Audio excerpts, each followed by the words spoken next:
What if I told you that you could give yourself a raise this year, a real one, like an extra $2, $3, maybe $4,000, without asking your boss, without updating your resume, without applying for a single job? You'd probably think I'm about to sell you some side hustle nonsense. I'm not. And here's the part that's going to sound a little crazy. The money I'm talking about isn't out there somewhere. It's not a stock tip. It's not crypto. It's not some app that pays you to walk. It's already in your life right now, today, hiding in places so boring, you've trained your brain to skip right past them. Stay with me, because this is about a couple I know. I'll call them Jake and Sam, and what happened when they stopped looking for more money and started looking at the money they already had. And by the end of this, you're going to do the same exact thing, tonight in about 20 minutes. Jake and Sam are both 29. Both work full-time. Between the two of them, they bring home about $91,000 a year combined after taxes. On paper, that's a solid household income. That's we're doing fine money. And yet, every single month, by the time the 18th or 19th rolled around, they were checking their joint account before buying groceries. 2 incomes, 0 breathing room. If that sounds familiar, you are absolutely not alone, and by the end of this video, you're going to understand exactly why that happens and what actually fixes it. Here's the question that started everything for them. One night, Sam was lying in bed scrolling her phone, and she said out loud, mostly to herself, "We make almost 6 figures together. Where does it all go?" Jake didn't have an answer. Neither do most people, by the way. That question, where does it all go, is one of the most common things people say about money. And it's also one of the most revealing, because it tells you the problem isn't the amount coming in, it's that the money is invisible. It moves through your life so fast and so automatically that you never actually see it. And that's where this idea comes in, the idea of the invisible raise. Stick around, because once you see how this works, you're going to want to try it yourself. And honestly, it might be the easiest financial win you ever get. Let's talk about 1%, because that number is going to come up a lot in this video, and I want you to actually understand it instead of just nodding along. 1% of $91,000 is $910. That's 1%. Sounds tiny, right? Almost not worth mentioning. But here's the thing, nobody is asking you to find 1% one time. The idea is that if you improve how you handle money by just 1% in a bunch of different small areas, those 1% start stacking on top of each other, and stacked improvements compound. They don't just add up, they multiply. Think about it like this. If you have 10 different areas where money quietly leaks out of your life, subscriptions, food delivery, bank fees, impulse Amazon orders, eating out, whatever, and you tighten each one by just a little, not dramatically, not painfully, just a little, the combined effect is not small anymore. That's the invisible raise. It's not one big change. It's a dozen tiny ones that nobody else can even see, that don't require a new job, a side hustle, or a single uncomfortable conversation with your manager. You just become slightly more aware in a dozen small places, and the money that was leaking out starts staying in. Okay, back to Jake and Sam, because this is where it gets real. One Sunday afternoon, Sam suggested something that Jake was honestly dreading. She said, "Let's just look at last month. Together. Both our accounts, both our cards, everything on the kitchen table." Jake's first reaction was to get a little defensive, because if you've ever done this with a partner, you know that let's look at our spending together can feel less like a finance activity and more like an audit where you're the one on trial. They opened up the laptop. Chase for Jake's card, Capital One for Sam's, their joint checking account, and Jake's Amazon order history, which, his words, he did not want to discuss. Sam made coffee. Jake put his phone face down on the table, which, if you know Jake, is basically a white flag, and what they found in the first 10 minutes was almost funny, in a not funny way. They were paying for 2 streaming services they both thought the other person used. Sam thought Jake watched Hulu. Jake thought Sam watched Hulu. Neither of them had opened it in 4 months. That's $7.99 a month gone, for nothing, because of a conversation that never happened. They also found a forgotten gym membership, Jake's $49 a month, for a gym he'd been to 3 times since January. And then there was DoorDash combined. Between the two of them, they were averaging about $340 a month on DoorDash and Uber Eats. $340 on food. Not restaurant dinners out together. Just delivery, mostly on weeknights, mostly because one or both of them was too tired to cook. Here's the part that really got to Sam. She pulled up one specific Tuesday from a few weeks back. They'd both ordered DoorDash separately, the same night, without telling each other. Jake got Chipotle delivered for $26, including the fees and tip, and Sam got Thai food delivered for $31. $57 for two people in the same apartment, eating dinner 40 feet apart because neither one wanted to cook and neither one asked the other what they were doing. Sam actually laughed when she saw it, but it was the kind of laugh that's covering up something a little uncomfortable. Because $57 for a Tuesday dinner at home isn't really about the food. It's about how disconnected their money. And honestly, their evening had become.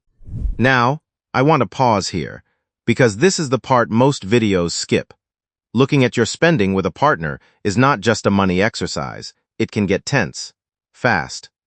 Jake felt a flash of something when Sam pointed out his Amazon orders, 3 different phone chargers in 2 months, because he kept losing them, at $12 to $15 each. And Sam felt the same flash when Jake noticed her Sephora orders had quietly become a monthly thing, averaging around $80, that she genuinely hadn't tracked as a thing until she saw 4 months of them in a row. For about 10 minutes, this actually did go badly. Jake said something like, "Well, at least I don't spend $80 a month at Sephora." And Sam shot back with the chargers thing, and suddenly they weren't looking at a spreadsheet anymore. They were having the fight. You know the one. The fight where nobody's really mad about the money. They're mad about feeling exposed, feeling judged, feeling like their partner just opened a drawer they didn't want opened. Sam actually got up from the table. She said she needed a minute, walked into the kitchen, and just stood there with her hands on the counter for a second. Jake sat there staring at the laptop, feeling like garbage, thinking, great, I turned a Sunday afternoon into a fight. Again, over money, again. And almost every couple has had some version of that fight. If you have, you already know, it never actually solves anything. It just makes both people defensive and the spreadsheet gets closed and nobody opens it again for 6 months. That's where most people stop. That's where most of these track your spending together videos end too, with a vague and they had a great talk and fixed everything, which, let's be honest, is not how real couples work. But here's what Jake and Sam did differently, and it's the actual turning point of this whole story, so don't go anywhere. Because this next part is the thing that actually changed their numbers. After about 90 seconds, Sam came back to the table, and instead of picking the fight back up, she said something that changed the whole tone of the afternoon. She said, "Okay, I don't actually care that you bought chargers. I care that we're sitting here for the first time and maybe ever actually looking at this together, and I don't want to ruin it by turning it into a thing." Jake exhaled like audibly, and he said, "Yeah, same. Can we just not make this about whose fault it is?" That one sentence, "Can we not make this about whose fault it is?" That's the actual turning point. Not a budgeting app, not a spreadsheet template. One sentence said out loud at a kitchen table on a Sunday. Instead of treating it like, here's what you're doing wrong, they reframed the whole thing as a game. Not a budget, not a diet for your wallet. A game with a name. They actually called it Find the 1%. The rule was simple. Each week they'd each try to find just one thing, one subscription, one habit, one small recurring cost that they could trim, cancel, or do differently without making their life noticeably worse. Not give up everything fun. Just one thing, 1%, and whatever they found, instead of just letting that money disappear back into the void of their checking account, they moved it, actually transferred it, into a separate savings account they nicknamed the Raise account. Week 1, they canceled the duplicate streaming service and the unused gym membership. Combined, that was about $57 a month. They moved $57 into the Raise account. Small, almost silly, honestly, $57. But here's the thing. For the first time, that $57 had a name and a destination. It wasn't lost in the noise anymore. Week 2, Jake's turn. He noticed he'd been buying a $5 energy drink from the gas station every morning on his way to work, on top of the coffee he made at home. 5 days a week. That's $25 a week, about $108 a month. He didn't quit cold turkey. He just started keeping a 6-pack in the fridge instead, the kind you can grab on your way out, which worked out to roughly $2 each instead of $5. That's a 60% cut on something he genuinely enjoyed, with basically zero sacrifice. Another $60 a month into the Raise account. Week 3, Sam's turn. This one's my favorite because it's so small it's almost invisible, which is exactly the point. She noticed she'd been getting a manicure every 2 weeks at $45 a visit, which works out to about $90 a month. She loved getting them. She wasn't going to give that up. And honestly, nobody should have to give up every single thing they enjoy just to save money. That's not what this is about. Instead, she stretched it to once every 3 weeks instead of every 2. Same nails, mostly just a little more time between visits. That dropped her to about $60 a month. $30 saved. No real difference in how she felt about her hands or her life. $30 more into the raise account. Week 4 threw them a curveball, and honestly, it's the kind of find that happens to almost everyone at some point. Jake was scrolling through his Capital One, sorry, Chase statement, and noticed a charge for $14.99 from something called Cloud Photo Plus. Neither of them recognized it. Took them a few minutes to remember, back in January, Jake had signed up for a free trial of a photo backup app after his phone storage filled up, fully intended to cancel it, and then just didn't. That was 5 months of $14.99, $75 total, for an app he'd opened exactly once. He canceled it on the spot. $15 a month, gone, back into the raise account. By the end of month 1, here's where they stood. $57 from the subscriptions and gym, $60 from Jake's energy drink switch, $30 from Sam's nail appointments, $15 from the forgotten photo app. That's $162 a month, just from 4 tiny changes, none of which felt like a sacrifice. $162 annualized. That's about $1,944 a year, and they'd barely started. Now here's where it gets interesting, because the game kept going. Month 2, they tackled the DoorDash thing, the $340 a month one. Remember that? They didn't ban delivery. They just made one rule before ordering: send a text to the other person first. Hey, I'm thinking about ordering, want anything, or should we just cook? That's it. One text message. And it turns out just having that tiny moment of communication, that half-second pause before tapping order, cut their combined delivery spending almost in half, down to about $175 a month. That's another $165 a month, just from one text message habit, another $1,980 a year. Month 3, Jake looked at his bank and noticed something a lot of people have and don't even think about. An overdraft protection fee that had hit his account twice in the past 2 months, $35 each time, because his paycheck and his rent payment were timed just slightly wrong, by like a day or 2. He moved his rent payment date by adjusting it with his landlord, completely free, just a phone call, to line up 2 days after payday instead of 2 days before. That alone saved him $70 over 2 months, and going forward, it meant 0 overdraft fees, which had been quietly costing him up to $70 a month some months. That's potentially another $840 a year, just from changing a date on a calendar. Let's add it all up, because this is the moment. This is the whole video right here. Subscriptions, the gym, and the forgotten photo app, about $1,944 a year.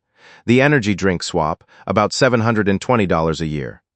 The nail appointment stretch, about $360 a year. The DoorDash text-first rule, about $1,980 a year, and the overdraft fix, roughly $840 a year, depending on the month. Add that up, and you're looking at somewhere around $5,800 to $5,900 a year from a couple making $91,000 combined, who didn't get a raise, didn't get a promotion, didn't pick up a side hustle, and didn't give up a single thing they actually cared about. $5,800. Let me put that in perspective for you. The average raise most people get at their job, if they're lucky, is somewhere between 3 and 5%. For Jake and Sam, a 6% raise on their combined income would be about $5,460. Do you see it? They gave themselves the equivalent of a 6% raise on both their incomes combined, and most people would consider a 6% raise a great year. They did it without either of them having a single conversation with their boss, without a performance review, without anything. That's the invisible raise. It was already there. It was just leaking out in 57 places nobody was looking. But the money wasn't even the most surprising part. Here's something that genuinely changed between Jake and Sam, and it happened slowly enough that neither of them noticed it until Sam pointed it out one night in month 3. Checking their joint account used to be something they each did alone, quietly, almost secretly, usually right before the 18th or 19th with that little knot in the stomach, hoping the number was bigger than they remembered. Now it had become something they did together on Sunday nights, with the TV on in the background, almost like a weird little ritual. Sam said it felt less like checking if they were in trouble, and more like checking the score in a game they were both playing on the same team. Jake's exact words were, "It used to feel like opening a bill. Now it kind of feels like opening a present. Small thing. But if you've ever felt that dread before opening your banking app, you know exactly how big that small thing actually is." Now here's where it gets really good. The raise account itself became something neither of them expected. It wasn't just a pile of saved money sitting there doing nothing. About 4 months in, they had built up just over $600 in it, and then, on a random Wednesday, Jake's check engine light came on, and the brake pedal had started making a grinding noise that even Sam could hear from the passenger seat.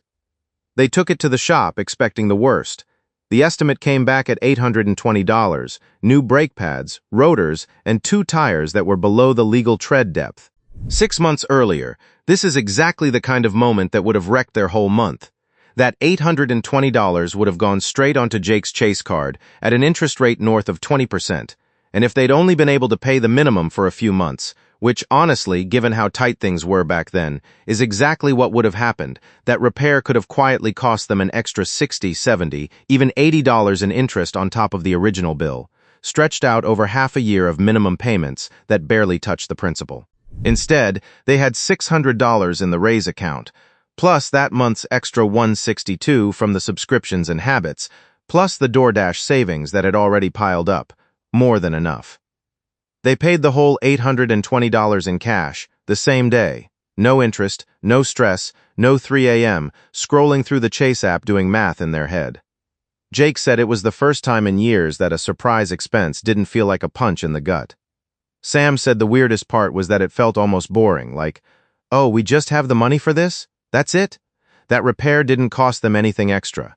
It just used money that used to disappear into nail salons, gas station energy drinks, and $40 a month gym memberships nobody used. I want to be really clear about something, because I don't want this to come across as some magic trick. This isn't about being cheap. It's not about Sam never getting her nails done or Jake never grabbing an energy drink again. Notice they still do both of those things. They just do them slightly differently. The entire point of the 1% idea is that you're not removing the things that make your life feel normal and enjoyable.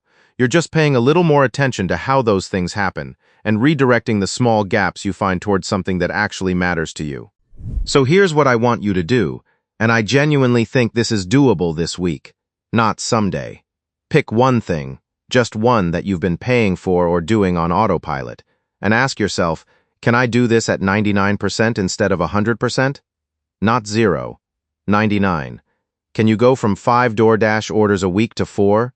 From a $50 haircut every 4 weeks to every 5? From 2 streaming services to 1 because you're honestly only watching one of them anyway? You're not giving anything up that you'll actually notice. You're just taking the 1% that was leaking and putting a name on it. And if you've got a partner, do what Jake and Sam did. Turn it into a game, not an audit. The second money conversations with your partner turn into "you spend too much on this." Everybody shuts down, and that spreadsheet doesn't get opened again for half a year. But let's each find 1% this week. That's not a fight. That's a team sport, and honestly, it's kind of fun to see who finds the better one. If this is the kind of money talk you actually want more of, no shame, no hustle culture, just real numbers and real situations, go ahead and subscribe, because I'm doing a whole follow-up on exactly how to set up one of these raise accounts, so the money you find doesn't just quietly merge back into your checking account and disappear again. Which, let's be honest, is what happens to most extra money if you don't give it somewhere to go. Before you head out, drop a comment and tell me, what's the one thing in your life that's quietly costing you money on autopilot? A subscription you forgot, a habit that crept up, anything. I read these, and I'm willing to bet that just writing it down in the comments is going to be the first step toward finding your own invisible raise. You don't need a new job to get one. You just need to start looking in the places nobody's looking. See you in the next one.